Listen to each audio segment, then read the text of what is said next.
Olá, eu sou Jarles Pereira, missionário da comunidade Canção Nova, e você está no Diário Espiritual.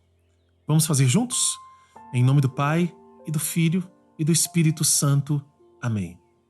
Vinde, Espírito Santo, enchei os corações dos vossos fiéis e acendei neles o fogo do vosso amor. Enviai o vosso Espírito e tudo será criado, renovareis a face da terra. Oremos. Ó Deus, que instruíste os corações dos vossos fiéis com a luz do Espírito Santo, fazei que apreciemos retamente todas as coisas segundo o mesmo Espírito e gozemos sempre da sua consolação. Por Cristo Senhor nosso. Amém. Evangelho de São Mateus, capítulo 26, versículos de 14 a 16. Então um dos 12, chamado Judas Iscariotes, foi até os chefes dos sacerdotes e disse: O que me dareis se eu o entregar? Fixaram-lhe então a quantia de 30 moedas de prata, e a partir disso ele procurava uma oportunidade para entregá-lo. Palavra da salvação.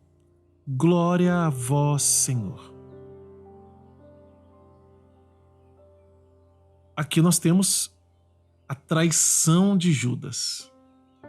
A traição de Judas começou aqui, nesse trecho. A gente, quando vê lá no Getsêmani, Jesus é preso e a gente associa a traição de Judas a esse momento que nós ainda vamos ler aqui no Evangelho de São Mateus, em que Jesus é preso no Getsêmani. Mas a traição de Judas começou de fato onde? Aqui há algo muito importante para a gente prestar atenção e que há alguns estudos para frente, poucos estudos para frente, na verdade poucos versículos à frente, nós vamos ver que na última ceia, Judas pergunta: sou eu? Porventura sou eu? Lá no versículo 25. Porventura sou eu, Rabi? E Jesus responde para ele: tu o disseste. Essa resposta de Jesus, como ele fez com Pilatos: porventura tu és rei? Acaso você é rei? E aí Jesus responde: tu o dizes, ou tu o disseste. Ou seja, é conforme você está dizendo. É uma confirmação. Né? E, meu Deus do céu, né? Como que Jesus confirmou que Judas era o traidor? E Judas perguntou sabendo que ele era. Olha, ali veio uma situação de verdade entre os dois, ele muito, muito clara, mas de maneira terrível. E na nota de rodapé temos algumas coisas interessantes com relação a esse trecho. Uma é o quanto valia 30 moedas de prata. 30 moedas de prata era o preço que a lei fixava para a vida de um escravo. Então, se você quisesse comprar um escravo, um preço, vamos dizer assim, mínimo, você tinha que ter 30 moedas de prata. Aí você comprava uma pessoa para ser sua escrava. A pessoa passava a pertencer a você. Foi esse o preço fixado para Judas entregar Jesus. É como Judas vendendo Jesus, né? Como a gente já estudou os outros evangelhos, se a gente olhar lá no Evangelho de São João, quando acontece a unção de Betânia, que a gente acabou de fazer esse estudo, né? No Evangelho de São João, no capítulo 12. Vamos lá, rapidinho. João, capítulo 12, versículo 1. João, capítulo 12,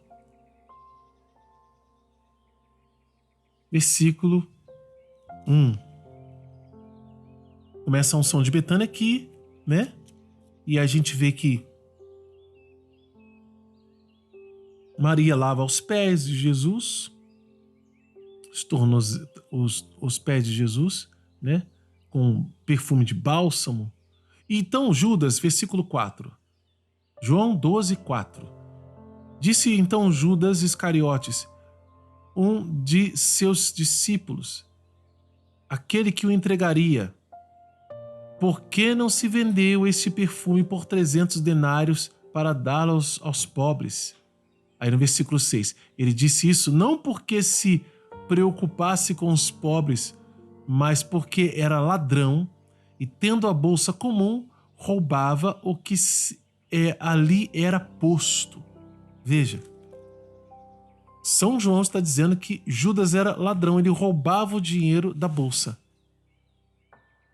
São João não faria essa acusação tão grave se ele não tivesse certeza. Talvez ele mesmo ou alguns outros mais tivessem visto já Judas pegar esse dinheiro da bolsa e não colocar em comum, subtraí-lo para si mesmo. Então havia uma queda com relação ao dinheiro da parte de Judas, tanto que Judas foi entregar Jesus, mas tinha uma contrapartida. Ele ganhava 30 moedas de prata.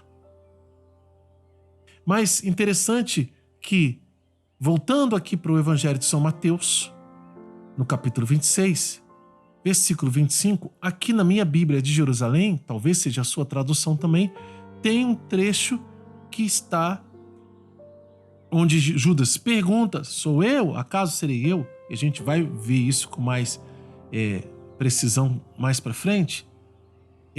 Tem uma indicação do livro de Isaías, capítulo 48, versículo 8.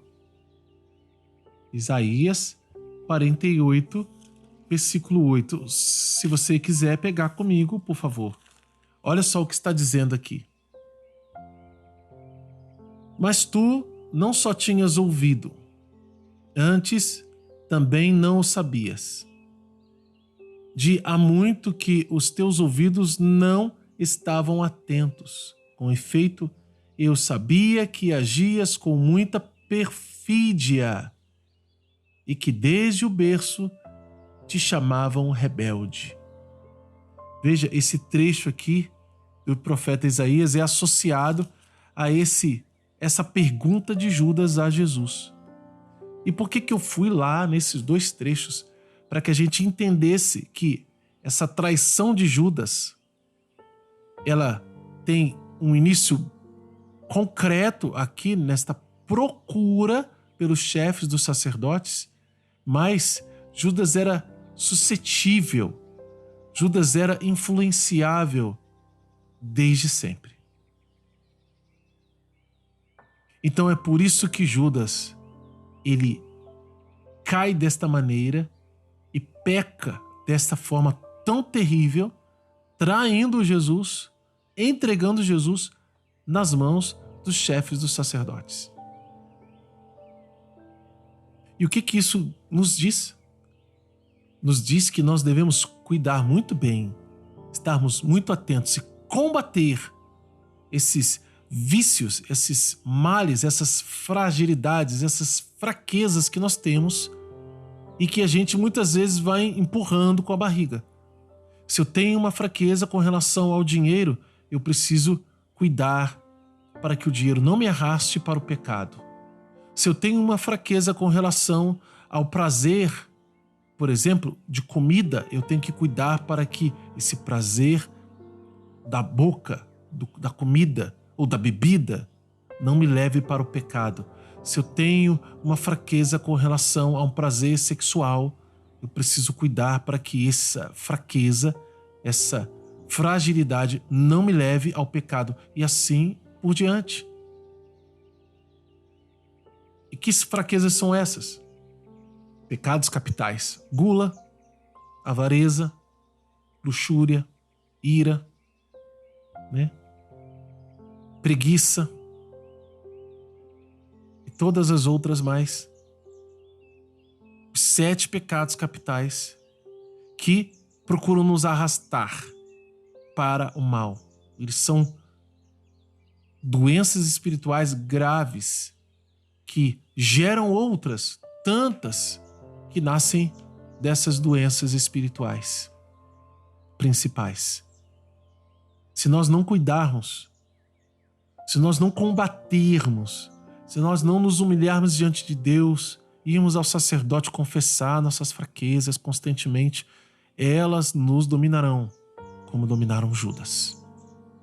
E ser dominado pela fraqueza dominante, por um pecado capital, é ser dominado pelo diabo também.